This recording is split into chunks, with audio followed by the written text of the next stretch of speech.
আসসালামু আলাইকুম রহমতুল্লাহ। প্রিয় অষ্টম শ্রেণীর শিক্ষার্থীরা, আজকে তোমাদের পাটিগণিতের প্রথম অধ্যায় প্যাটার্ন সম্পর্কে একটু আলোচনা হবে। তাহলে প্রথমেই আমরা প্যাটার্নের 7 পৃষ্ঠার 1.6-এর কিছু জ্যামিতিক প্যাটার্ন, আমি এখানে জ্যামিতিক 1, 2, 3টি প্যাটার্ন আঁকলাম। তাহলে প্রথম জ্যামিতির কাঠির সংখ্যা হলো 1, 2, 3, 4।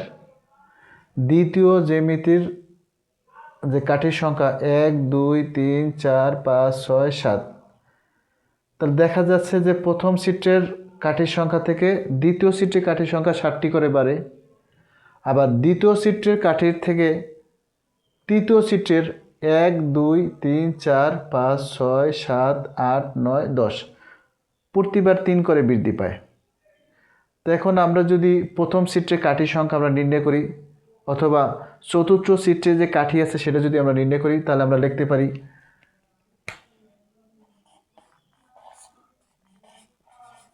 প্রতিবার 3 করে বৃদ্ধি পায়। তাহলে চতুর্থ চিত্রের কাঠির সংখ্যা, তা তৃতীয় চিত্রের কাঠির সংখ্যা হলো 10, এরপরে যদি বৃদ্ধি পায় 3, তাহলে হয় 13। তাহলে চতুর্থ চিত্রের কাঠির সংখ্যা হবে কত? 13। তাহলে চতুর্থ চিত্রে যদি আমরা প্যাটার্নটা তৈরি করি, তাহলে প্যাটার্নটা হবে এইভাবে 1, 2, 3, 4, 5, 6, 7, 8, 9, 10, 11, 12, 13। এর হলো চতুর্থ চিত্রের কাঠির সংখ্যা হলো 13। তোমরা লক্ষ্য করলে দেখো, প্রথম চিত্র থেকে দ্বিতীয় চিত্রে কাঠি 3টি করে বাড়ে, দ্বিতীয় চিত্র থেকে তৃতীয় চিত্রে কাঠি 3টি বাড়ে, আবার তৃতীয় চিত্র থেকে চতুর্থ চিত্রে আবার 3টি করে। তাহলে প্রত্যেকটা চিত্রের পাশাপাশি পার্থক্য হলো 2। আমরা লিখতে পারি পাশাপাশি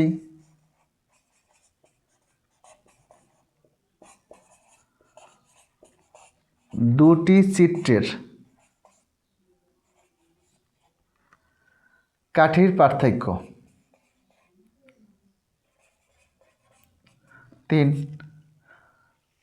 তাহলে আমরা প্রথম চিত্রের কাঠির সংখ্যাটা যদি নির্ণয় করি, প্রথম চিত্রের কাঠির সংখ্যা,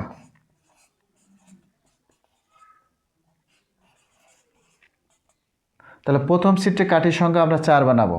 কিভাবে? পার্থক্য হলো 3, প্রথম চিত্রের জন্য হলো 1, তা 3 আর 1 4। 3 যদি 1-এর সাথে গুণ করি তাহলে হয় 3, 3-এর সাথে যদি 1 যোগ করি তাহলে হয় 4। তাহলে আমার চতুর্থ চিত্রের কাঠির সংখ্যা হইল 4। একইভাবে তুমি যদি দ্বিতীয় চিত্রের কাঠির সংখ্যা নির্ণয় করো, তাহলে পার্থক্য হলো 3, দ্বিতীয় চিত্রের জন্য 2, তাই 3-এর সাথে 2 গুণ করলে হয় 6, 6-এর সাথে 1 যোগ করলে হয় 7, যা দ্বিতীয় চিত্রের কাঠির সংখ্যা আছে। এরপরে যদি আমি তৃতীয় চিত্রের কাঠির সংখ্যা নির্ণয় করি, তাহলে পার্থক্য হলো 3, তৃতীয় চিত্রের জন্য 3 প্লাস 3 3 9 আর 1 10। আমরা চতুর্থ চিত্রের কাঠির সংখ্যা যদি নির্ণয় করি, তাহলে পার্থক্যর জন্য 3, চতুর্থ চিত্রের জন্য 4 যোগ 1, তাহলে 4-এর সাথে 3 গুণ করলে হয় 3 4 12 আর 1 13। এভাবে আমরা যে কোনো চিত্রের কাঠির সংখ্যা নির্ণয় করার ক্ষেত্রে আমরা একটা সূত্র করতে পারি যে কতম চিত্রের কাঠির সংখ্যা হবে, পার্থক্য হলো 3, চিত্রের সংখ্যা হলো ক প্লাস 1। তাহলে 3 ক প্লাস 1, এই 3 ক প্লাসই হলো একটা বীজগাণিতিক রাশি।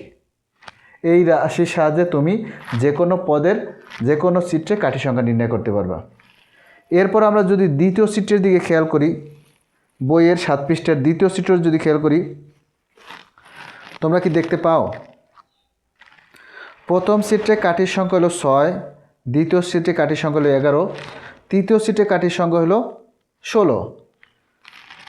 এর দ্বারা আমরা দেখা যাচ্ছে যে প্রথম চিত্র থেকে দ্বিতীয় চিত্রে কাঠির সংখ্যা 5টি বাড়ে।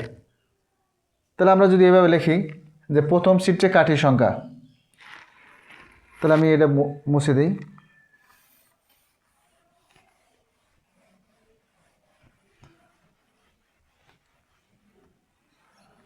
যদি চিত্রটা আমি আঁকি তাহলে প্রথম চিত্রের কাঠির সংখ্যা হলো 6, 1 2 3 4 5 6, তাহলে কাঠির সংখ্যা হলো 6। দ্বিতীয় চিত্র 1 2 3 4 5 6 7 8 9 10 11, দ্বিতীয় চিত্রের কাঠির সংখ্যা হলো 11। তৃতীয় চিত্র যদি আমরা খেয়াল করি 1 2 3 4 5 6 7 8 9 10 10 11 12 13 14 15, 1 2 3 4 5 6 7 8 9 10 11 12 13 14 15 16, তৃতীয় চিত্রে কাঠির সংখ্যা হলো 16। এভাবে আমরা যদি নির্ণয় করি তাহলে আমরা দেখা যায় প্রথম চিত্র থেকে দ্বিতীয় চিত্রে কাঠির সংখ্যা হলো 11, 5 করে বৃদ্ধি পায়। আবার দ্বিতীয় চিত্র থেকে তৃতীয় চিত্রে কাঠির সংখ্যা আবার 5 করে বৃদ্ধি পায় হলো 16। তাহলে এখন আমরা চতুর্থ চিত্রে কাঠির সংখ্যা যদি আমরা নির্ণয় করি তাহলে আমরা এভাবে লিখতে পারি চতুর্থ চিত্রের কাঠির সংখ্যা। তাহলে তৃতীয় চিত্রে কাঠির সংখ্যা হলো 16, এর সাথে বৃদ্ধি পায় 5 সমান 21। এখন এটার যদি আমরা প্যাটার্ন আকারে দেখাই তাহলে প্যাটার্নটা হবে এটা হলো তৃতীয় চিত্র, এটা হলো চতুর্থ চিত্র, কাঠির সংখ্যা হবে 21।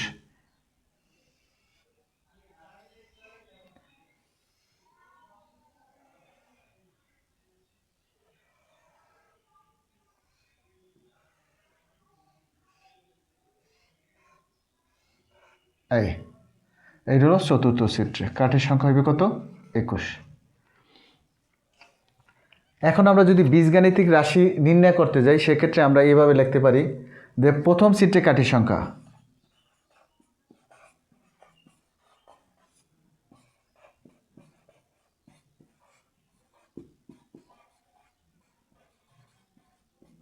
প্রথম চিত্রে কাঠির সংখ্যা হলো 6, আমরা 6 বানাবো। তাহলে প্রথম চিত্র থেকে দ্বিতীয় চিত্রে কাঠির সংখ্যার পাশাপাশি দুই সংখ্যার পার্থক্য হলো 5, 11 থেকে 16 পর্যন্ত যাইলে তার দ্বারায় 5, 16 থেকে আমরা 21 পর্যন্ত যাইলে তার পার্থক্য হলো 5। তাহলে 5 হলো পার্থক্য, প্রথম চিত্রের জন্য 1, 5 একে 5 আর 1 6। আবার যদি আমরা দ্বিতীয় চিত্রে খেয়াল করি দ্বিতীয় চিত্রের কাঠির সংখ্যা, তাহলে পার্থক্যের জন্য 5, দ্বিতীয় চিত্রের জন্য 2 যোগ 1, 5 জন্য 10 আর 1 11। তৃতীয় চিত্রে খেয়াল করি তৃতীয় চিত্রের কাঠির সংখ্যা 5 গুণ 3 যোগ 1। চতুর্থ চিত্রে কাঠির সংখ্যা যদি আমরা এই জ্যামিতিক প্যাটার্নের সাহায্যে নির্ণয় করি তাহলে 5 গুণ 4 যোগ 1। এখন যে কোনো চিত্রের জন্য আমরা কীভাবে লিখব? কতম চিত্রের কাঠির সংখ্যা, পার্থক্য হলো 5, যে কোনো চিত্রের জন্য হলো ক যোগ 1, তাহলে 5 ক যোগ 1। এটাই হলো একটা বীজগাণিতিক রাশি। অতএব আমরা লিখতে পারি 5 ক যোগ 1 একটি বীজগাণিতিক রাশি।